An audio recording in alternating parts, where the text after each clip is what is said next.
You're then going to start to think about stretching, pain-free stretching. So you've got to, you know, with the soleus, you're going to do it with a bent knee. So you're going to stand up and do a calf stretch, but you're going to bend your knee, so you're stretching your soleus and your Achilles.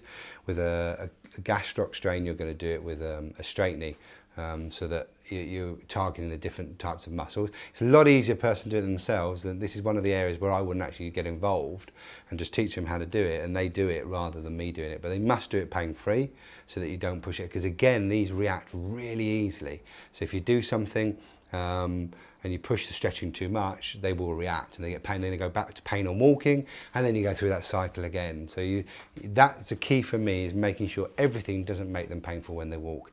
Of course, then the next stage is going up and down stairs, where they're going to load it even more. So that's the next stage to get pain-free. So you've done your stretching. They're going to stretch it a little bit when they're going up and down stairs as well. In terms of load, again, as I said, I don't really worry too much about the strengthening side of it. And I would probably leave that until pretty mid to late stages in terms of their calf injury. Whereas everything else, I would load, any other muscle injury, I'd load much earlier on, and I'd be in control of that. But I'm not in control of this because they're walking around. So if you take however many thousands of steps in a week, that's how many times they're effectively doing a calf raise.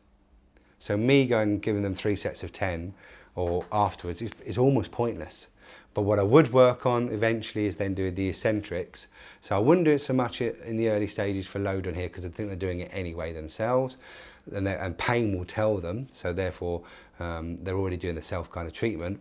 But later on, that's when I would start to do a calf raise with an eccentric, looking at the eccentric phase, lowering down and doing some much more functional exercises in the late stages. But this is the big difference, I think, with calves. I think with calves, you almost got to let them just calm down and don't do too much with them. I think you can do too much too early. And as I say, because they're walking around, they're doing the treatment anyway, or the loading anyway.